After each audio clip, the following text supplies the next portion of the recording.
Hulk के last episode के अंदर हमने देखा था कि किस तरीके से मोनोलिथ जो है यहाँ पे हल्क को रोकने की और उसको समझाने की कोशिश करती है कि वो जो कुछ भी कर रहा है वो गलत है और उसको यहाँ पे रुक के इन सारी की सारी चीज़ों को ठीक करना ही होगा।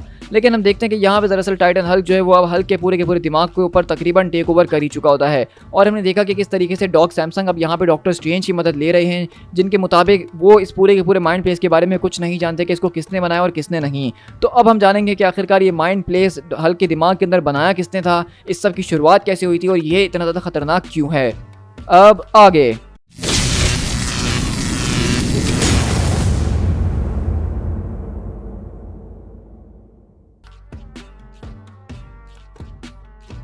तो इसी तरह हम यहाँ से पास्ट के अंदर शिफ्ट होते हैं, जहाँ हम देखते हैं कि बेसिकली बैनर के दिमाग के ऊपर एक ज़बरदस्त तरीके का मैजिक किया जा रहा है डॉक्टर स्ट्रेंज के ही ज़रिए, जो कि उसके लिए इस पूरे के पूरे माइंड प्लेस को बना रहे हैं। और हम देखते हैं कि ये देख के बैनर काफ़ी ज़्यादा खुश होता है और डॉक्टर स्ट्रेंज उसको ये भी कहते हैं कि तुम इस पूरी की पूरी जगह के अंदर एक गॉड हो, जो तुम चाहोगे वो यहाँ पर क्रिएट हो जाएगा, जो तुम चाहोगे वो उस तरीके से होगा।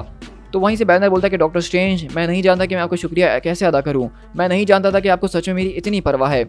तो वहीं से डॉक्टर स्ट्रेंज बोलते हैं कि मुझे तुम्हारी बहुत ज़्यादा परवाह है ब्रूस, और हमेशा ही मैं तुम्हारे लिए कुछ नया सोचने की कोशिश करता था। और जब मुझे इस नए जादू के बारे में पता चला तो मैंने सोचा कि शायद अब सही वक्त आ चुका है कि हल्क को तुम अपनी मर्जी से कंट्रोल कर सको।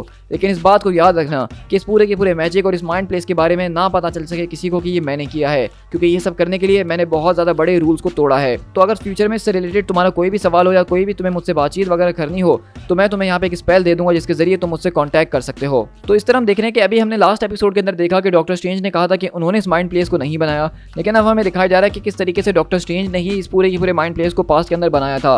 लेकिन अब हम यहाँ से कहानी शिफ्ट होती है हमारी उस रात जिस वक्त एल पैसो वाला पूरा का पूरा इंसिडेंट हुआ था। एल पैसो वाले इंसिडेंट के बारे में जान चुके हैं कि बेसिकली हल्क ने एक बार के अंदर सारे के सारे लोगों को बहुत ज़्यादा बेरहमी से मार दिया था। और ये कहानी ठीक उसके बाद की है जहाँ पे वो डॉक्टर स्ट्रेंज से बात करते हुए उनको बता रहा है कि वहाँ पे उसने कुछ भी नहीं करा, उसको कुछ समझ में नहीं आ रहा। उसने देखा कि अचानक उस बार के अंदर सारे के सारे लोग हल्क आउट हो गए, उसको मारने की कोशिश कर रहे हैं। लगता है कि ये जो माइंड प्लेस आपने बनाया है इसके अंदर कोई ना कोई गड़बड़ी ज़रूर मौजूद है और उसकी वजह से ही ये सब कुछ हो रहा है। तो डॉक्टर स्ट्रेंज बोलते हैं कि नहीं, मुझे ऐसा नहीं लगता है, मैं इसको देखने की कोशिश करता हूँ, लेकिन जब तक तुम कुछ रेस्ट कर लो। तो बैनर बोलता है कि मैं यहाँ नहीं रह सकता हूँ, वो बहुत जल्द मेरी तलाश शुरू कर देंगे और वो लोग मुझे इसके बारे में नहीं छोड़ेंगे। मुझे लगता है कि ये पूरा का पूरा आइडिया जिसमें आप मुझे कंट्रोल देना चाहते थे ये एक बहुत बुरा आइडिया था स्टीवन। तो डॉक्टर स्ट्रेंज बोलते हैं कि थोड़ा सा वक्त दो ब्रूस, चीज़ें काम करी जाएंगी, तुम्हें मुझ पर भरोसा रखना होगा। लेकिन वहीं से बैनर हल्का आउट होता है और कहता है कि नहीं, मैं अब थक चुका हूँ, मैं लोगों को खतरे में डाल डाल के थक चुका हूँ। इससे बेहतर तो यही है कि मैं इस कॉस्मोस के किसी आखिरी कोने में चले जाऊँ जहाँ पे मैं और हल्क अकेले हूँ और हम किसी को नुकसान ना पहुँचा सकें। अब मैं यहाँ से जा रहा हूँ स्ट्रेंज, और कभी मेरा पीछा करने के लिए और तलाश करने के लिए मत आना। और उस तरह हम देखते हैं कि हल्क वहाँ से भाग जाता है, यानी कि अर्थ छोड़ के। तो स्ट्रेंज बोलते हैं कि ये हमारे प्लान का पार्ट नहीं था।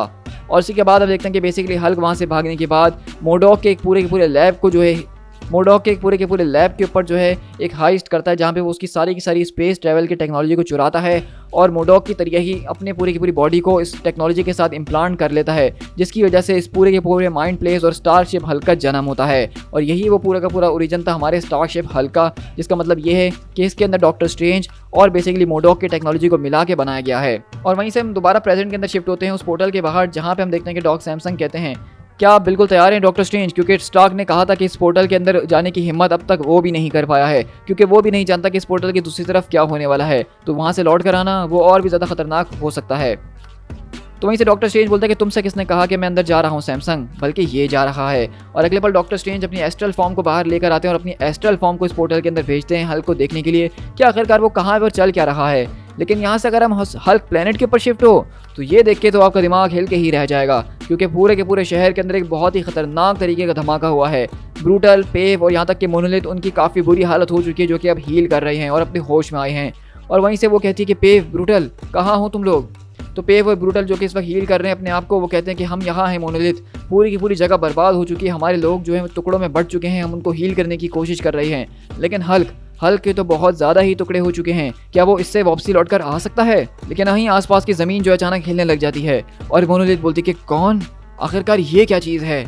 ओह माय गॉड, क्योंकि हम देखते हैं कि दरअसल अब हल्क जो है वो पूरे तरीके से टाइटन हल्क के अंदर बदल चुका है और वो उनके ऊपर अटैक करना शुरू करता है। लेकिन वहीं पे हमारा ब्रूटल उसके ऊपर अटैक करने के लिए जाता है और कहता है डाई यू मॉन्स्टर। लेकिन ब्रूटल सिर्फ अपने हाथ के कुछ नाखूनों से ही ब्रूटल की हालत बहुत ज़्यादा बुरी करके उसके आर पार कर देता है। और अगले पल डॉक्टर स्ट्रेंज बेसिकली उस एस्ट्रल फॉर्म के जरिए उस प्लेनेट पे पहुंचते हैं और कहते हैं कि मैं वहाँ पहुँच चुका हूँ, अब मुझे तलाश करनी है। Oh no,